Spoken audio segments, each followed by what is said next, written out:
हा आपला dessert सिरीजचा episode number 1 आहे. हॅलो पीपल, मी आहे द वर्सटाईल ऐश्वर्या आणि आज आपण बघणार आहोत स्ट्रॉबेरी गनाश डिलाईट. तर हे गनाश काय आहे हे सगळ्यात आधी बघूयात. सुरुवातीला अमूल फ्रेश क्रीमचं एक पॅकेट आपण कढईत टाकणार आहोत. त्याला एक उकळी आली की गॅस बंद करायचा आणि चॉकलेट कंपाऊंड टाकायचं 200 ग्रॅम.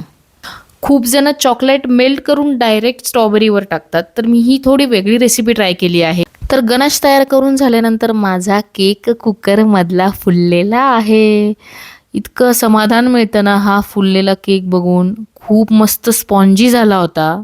तर डेझर्ट बाउल आपण सेट करणार आहोत. तर सगळ्यात आधी गनाशचा लेअर द्यायचा आहे. त्यानंतर फ्रेश स्ट्रॉबेरीच्या मी स्लाइस करून घेतल्या आहेत त्याचा एक लेअर द्यायचा आहे.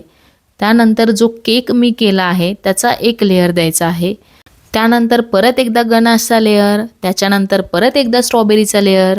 स्ट्रॉबेरी अशी भरभरून टाका, म्हणजे प्रत्येक बाईटला स्ट्रॉबेरीची 1-2 स्लाइस तरी आल्याच पाहिजे. त्यानंतर परत एक मी केकचा लेअर दिलेला आहे. जेवढी क्वांटिटी पाहिजे आहे तेवढे लेअर्स तुम्ही देऊ शकता. परत एकदा भरभरून गनाश मी टाकलेला आहे. त्यानंतर फायनल लेअर माझा स्ट्रॉबेरीचा होता. स्ट्रॉबेरी टाकायला चिंधीगिरी करू नका. आणि आता हे आपण फ्रीझरमध्ये सेट करायला ठेवणार आहोत. हे मी मस्त दुपारी करून ठेवलं होतं. म्हणलं आता रात्रीच्या जेवणानंतर एक डेझर्ट तो बनताय बॉस. तर हे स्ट्रॉबेरी गनाश डिलाईट नक्की ट्राय करून बघा, खूप भारी लागतं. होप सो ही रेसिपी तुम्हाला आवडली असेल, आणि आवडली असेल तर घरी नक्की ट्राय करून बघा. आणि आणखी काही तुम्हाला डेझर्ट सजेस्ट करायचे असेल तर कॉमेंट बॉक्समध्ये नक्की सांगा. मस्त खा, मस्त दिसा. पुन्हा भेटूया पुढच्या व्हिडिओमध्ये. बाय.